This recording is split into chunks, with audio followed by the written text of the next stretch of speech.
गुरु भगवान के शुक्राने, गुरु भगवान को नमन है। सद्गुरु और शिष्य, जन्म जन्म के सत संस्कार जब अभिव्यक्त होकर उस अवस्था में आते हैं कि उन पर भगवत कृपा का प्रभाव पड़े, तब मनुष्य के अंतःकरण में लालसा होती है कि मुझे अपने परम लक्ष्य परमात्मा को प्राप्त करने के लिए साधन करना चाहिए।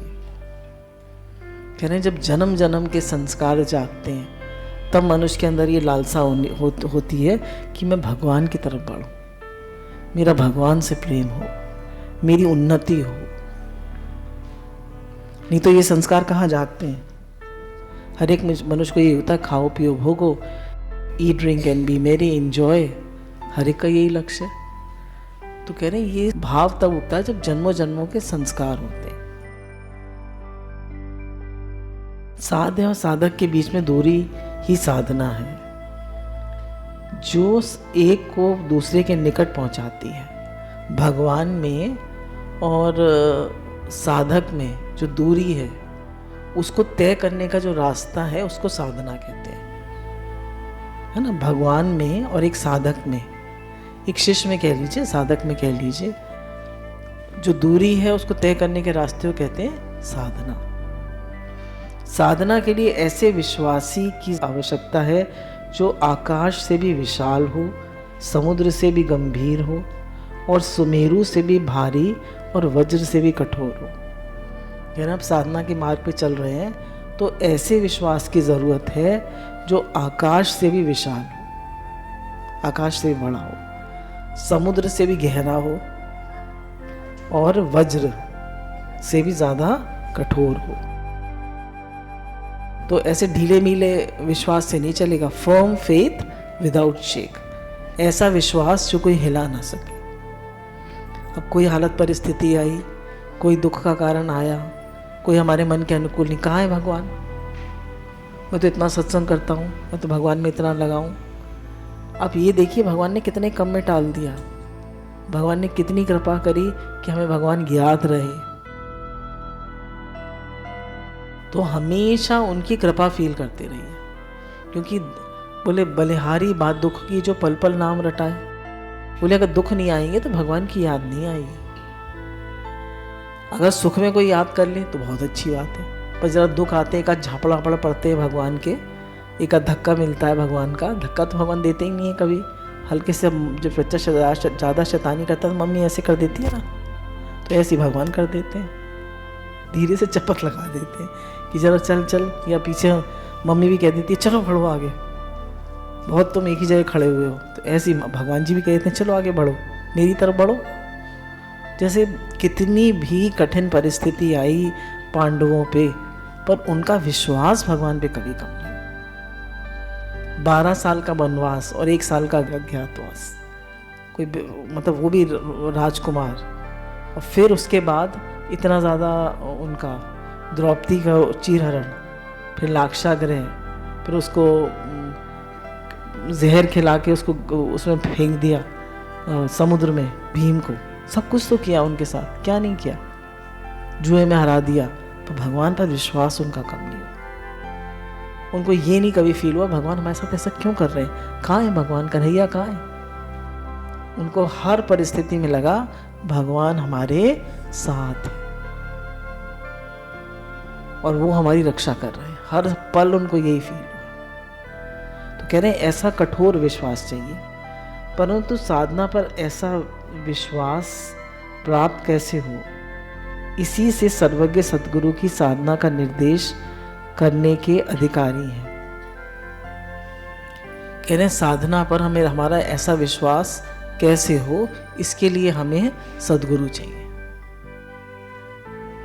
अब हम भगवान की राह पर बढ़ रहे हैं, है ना, भगवान की राह पर बढ़ रहे हैं। अब हमें क्या साधना दी गई है भाई, जप करो, भगवान से प्रेम बढ़ाओ, सत्संग में आओ, कन्हैया की सेवा करो, यही तो साधना दी गई है। भगवान से प्रार्थना करो, स्तुति करो, अध्ययन करो, ये सब साधना है हमारी। भगवान के लिए जब जप करो तो भगवान के अंदर में एक पुकार रहे कि हे नाथ आपको भूलूं नहीं, हे नाथ मैं आपकी तरफ बढ़ूं, हे नाथ मैं आपका हूँ, आप मेरे हैं। ये जो पुकार है अंदर की, ये उन्होंने कहा गुरु के निर्देश में ही हमारी बढ़ती है। जिस परमात्म तत्व अथवा भगवान कहते हैं, उन्हीं के मूर्तिमान अनुग्रह का नाम सद्गुरु है। फिर जिसे भगवान कहते हैं, उन्हीं का रूप जो है वो सद्गुरु होते हैं। सद्गुरु के नाम, श्रवण, दर्शन, आलाप मात्र से ही प्राणों में शांति का संचार होने लगता है। चिर दिन की प्यास बुझने लगती है और घोर अतृप्ति में भी तृप्ति का अनुभव होने लगता है। सद्गुरु के मिलने पर हमारी जो परमात्मा के लिए प्यास है, जो साधना के लिए प्यास है, लगता है कि पहले जैसे मैं अशांत रहता था वैसा अशांत नहीं रहता, पहले जैसे मैं हर समय भारमुखी रहता था अब वैसा नहीं रहता। तो सद्गुरु के मिलने से हमारी जो प्यास थी, हमारी जो तृप्ति थी, वो बढ़ने लगती है, हमें शांति आने लगती है जीवन में। सद्गुरु मिले तो जानिए मिटे मोह मनताप, हर्ष शोक व्यापे नहीं, फिर गुरु आपे आप। कोठे चढ़कर वेखिया घर घर लागी आग, बिना आग जल रहा था संसार। मैं तो सदके जावा सतगुरु के, नहीं तो मैं भी जल जाता।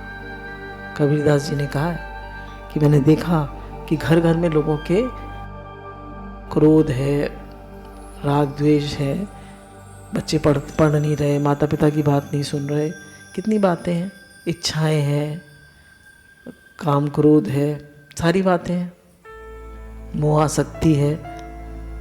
तो कह रहे हैं सब सारी दुनिया जल रही है, पर मैंने बोले सदके जाता सदगुरु के, नहीं तो मैं भी जल जाता। जिनकी प्रतीक्षा थी, जिनके बिना मनुष्य अंधे की भांति भटक रहा था, उन्हीं के मिलने पर हृदय शीतल ना हो जाए, ऐसा नहीं हो सकता। जैसे अम्मा जी का याद आता है कि जब इधर से शादी होकर आए थे तो अम्मा जी जो थे वो काफ़ी उनको तड़प रहती थी, मुझे गुरु मिले, मुझे गुरु मिले, मुझे शांति मिले, मुझे शांति मिले। क्योंकि पिताजी का भी शरीर शांत हो गया था और एक इनके सबसे बड़े ब्रदर थे, उनका भी शरीर शांत हो गया था, उनका तो काफ़ी पहले हो गया था। तो अम्मा जी को एकदम बेचैनी सी रहती थी कि मुझे शांति मिले, मुझे शांति मिले, बार बार कहती थी कि मुझे गुरु मिले। तो जब जीवन में कोई कारण आता है तो उसको लगता है मुझे शांति चाहिए, और शांति भगवान के अलावा कहीं है नहीं। संसार में आप कहीं भी घुमाइए, कहीं भी खाइए पियाइए, कुछ भी कराइए, शांति मिलेगी नहीं आपको। शांति मिलेगी भगवान में। अम्मा जी की वो बात याद आती थी, उनको कितनी तड़प रहती थी। तड़प क्यों थी? क्योंकि कारण था उनके जीवन में। तो और कुछ लोग होते हैं बिना कारण के उन्हें तड़प रहती है कि हमें शांति मिले, क्योंकि शांति जो है वो एक आम आदमी को, मतलब एक आम आदमी को तो संसार में सब कुछ अनुकूल है तो उसे शांति है, पर जो जिज्ञासु है उसे शांति नहीं मिलेगी। उसको लगेगा नहीं कुछ और चाहिए, कुछ और चाहिए, भगवान चाहिए। क्योंकि एक पल में कुछ भी हो जाता है, मनुष्य देखता रह जाता है। बोले जब मनुष्य भटक रहा था, प्रतीक्षा कर रहा था कि मुझे शांति मिले, तो जब गुरु मिलते हैं उसको तो उसके जीवन में शांति आती है। बोले कैसे पता चले गुरु हमको मिल गए? बोले जैसे बताया अभी कि पहले हर शोक उतने नहीं व्यापते हैं, उतने दुखी सुखी नहीं होते हैं। जो कारण में पहले पे एकदम थोड़ा सा कारण आने पर एकदम परेशान हो जाते थे वो नहीं होते हैं, अब पहले से ज़्यादा शांत रहते हैं और भगवान अच्छे लगते हैं। संसार उतना अच्छा नहीं लगता। जैसे मीरा बोली ना कि भगति देख राजी हुई, जगत देख रोई, संतन संग बैठ बैठ लोक लाज खोई। तो उसको जगत नहीं अच्छा लगता था, उसको तो बहुत बहुत चित्तौड़ की महारानी थी, वो जो सबसे बड़ा राज्य था उस समय राजपूतों का, और कहते इतनी सुंदर थी, इतनी सुंदर थी कि कोई बार एक बार देख ले तो बस, और सभी लोग उसको चाहते थे, पर वो भगवान को चाहती थी। उसको किस में शांति मिलती थी? भगवान में शांति मिलती थी। शास्त्र में गुरु महिमा और शिष्य लक्षण का अत्यधिक विस्तार है। संक्षेप में इतना समझ लेना चाहिए कि गुरु के बिना उपासना मार्ग के रहस्य नहीं मालूम होते और न ही उनकी अड़चनें दूर होती हैं। कह रहे हैं गुरु और शिष्य की बहुत गुरु कैसे होने चाहिए, शिष्य कैसे होना चाहिए, इसका बहुत विस्तार है हमारे शास्त्रों में। और गुरु के बिना हम आध्यात्मिक मार्ग में बढ़ नहीं सकते, क्योंकि जब तक हमें कोई राह दिखाने वाला नहीं होगा तो हम कैसे बढ़ेंगे। हमें थोड़ा ना पता था कि हमें क्या करना है। तो गुरु चाहिए ना जीवन में, जो हमें राह दिखाएं, बताएं। और हमें साधु संगत चाहिए। As the company so the colour. आप ऐसी कंपनी में रहिए जहाँ सब संसार अच्छा लगता है सबको, तो आपका भी मन वैसे ही हो जाएगा। और आप ऐसी संगत में रहिए जिसमें सबको भगवान अच्छे लगते हैं, तो आपका मन भी ऐसे भजन और सत्संग आपको अच्छा लगने लगे। तो सब कुछ कंपनी के ऊपर है। तो गुरु के सानिध्य में ही हमारा भगवान से प्रेम बढ़ता है। गुरु के संतोष में ही शिष्य की पूर्णता है। कहने जब गुरु राजी तभी शिष्य को संतोष मिलता है, और अगर गुरु राजी नहीं है तो शिष्य को संतोष नहीं मिलना चाहिए। गुरु का दीख पड़ने वाला शरीर स्थूल शरीर नहीं है, दीख पड़ने वाला रूप मनुष्य रूप नहीं है, वे तो विशुद्ध चैतन्य है। कह रहे हैं अगर देखिए हर एक जगह दो हैं, एक घड़ा भी है, मिट्टी भी है, स्थूल शरीर और रूप भी है, और चेतन भगवान भी है।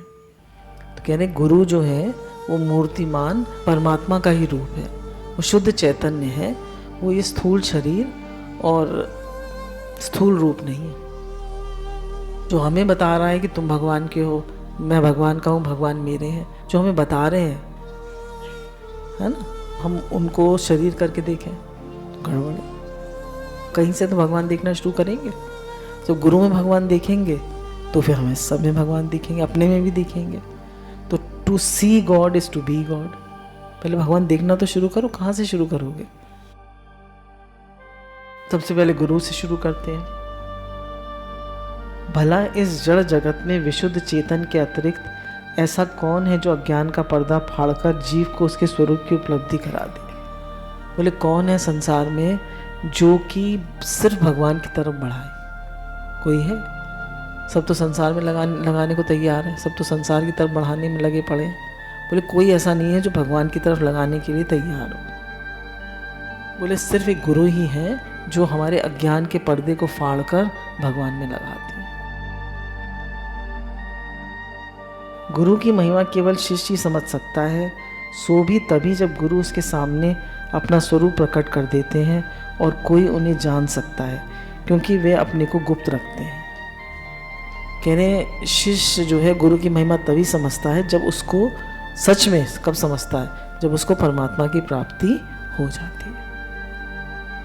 उससे पहले वो कहता तो है गुरुजी बहुत शुक्राने, बहुत शुक्राने, बड़ी कृपा है आपकी, पर दिल से उसके शुक्राने तब निकलते हैं जब उसका काम पूरा हो जाता है कि गुरु वाह गुरु,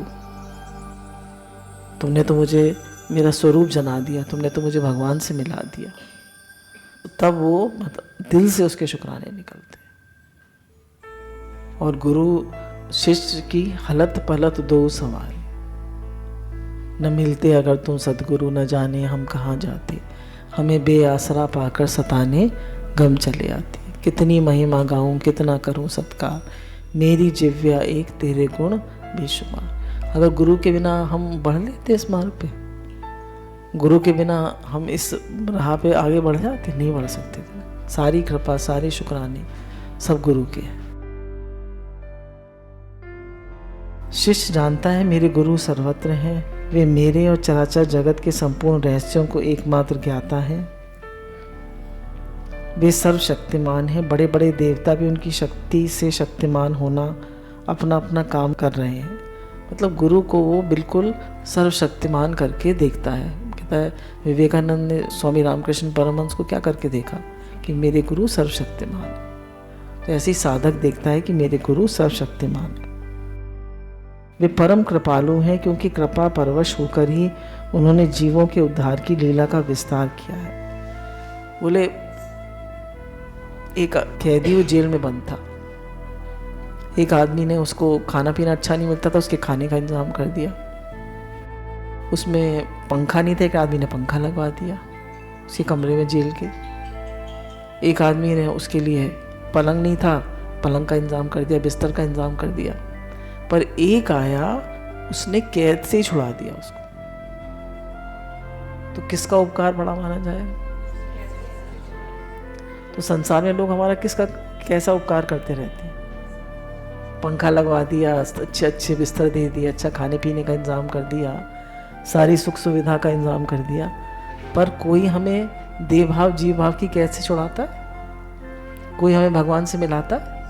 बताइए, कोई नहीं मिलाता। बोले सारे संसार एक तरफ और गुरु एक तरफ, सब संसार में लगाने में लगे हुए हैं, एक अकेले गुरु हैं जो भगवान की तरफ लगा रहे हैं। इस भगवत स्वरूप वे ही एक हैं, जगत के जितने भी गुरु हैं वे मेरे सदगुरु के लीला विग्रह हैं, सर्वत उन्हीं का ज्ञान, उन्हीं का अनुग्रह प्रकट हो रहा है।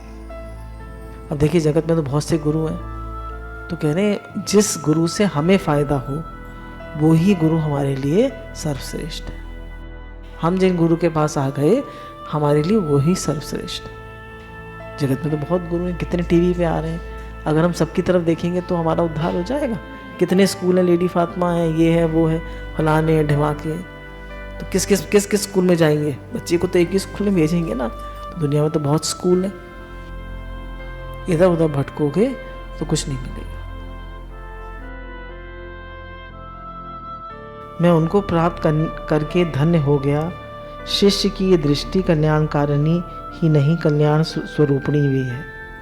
कहने मुझे गुरु मिले तो मैं धन्य हो गया, तो सदगुरु के मिलने से मैं धन्य हो गया, ऐसा जानना चाहिए। शिष्य अधिकारी ना होने पर भी यदि सदगुरु की शरण में पहुंच जाए तो उसे अधिकारी बना लेते हैं। कौन हम लोगों में से अधिकारी था? सब संसारी थे, सबकी संसारी बुद्धि थी, सब में राग द्वेष थे, सब में इच्छा अहंकार थे। बोले गुरु के पास आते आते, गुरु के पास बैठते बैठते हम धीरे धीरे अधिकारी होते जाते, सत्संग सुनते सुनते। इसलिए जिनके हृदय में भगवत प्राप्ति की इच्छा है, जो वास्तव में साधना करना चाहते हैं, उनके लिए सदगुरु की शरण जाना सर्वप्रथम कर्तव्य है। कह रहे जो भगवान की तरफ बढ़ना चाहते हैं उनको सबसे पहले सदगुरु की शरण लेनी चाहिए और पूरी श्रद्धा रखनी चाहिए। बोले जो कहीं श्रद्धा नहीं कर सकता तो उसकी स्थिति जो है बड़ी शोचनीय है। क्यों? उसको अहंकार बहुत है, अहंकार के कारण ही हम श्रद्धा नहीं कर पाते। सारे शुक्राने, सारी कृपा गुरु की है। गुरु भगवान के अनंत अनंत शुक्राने हैं।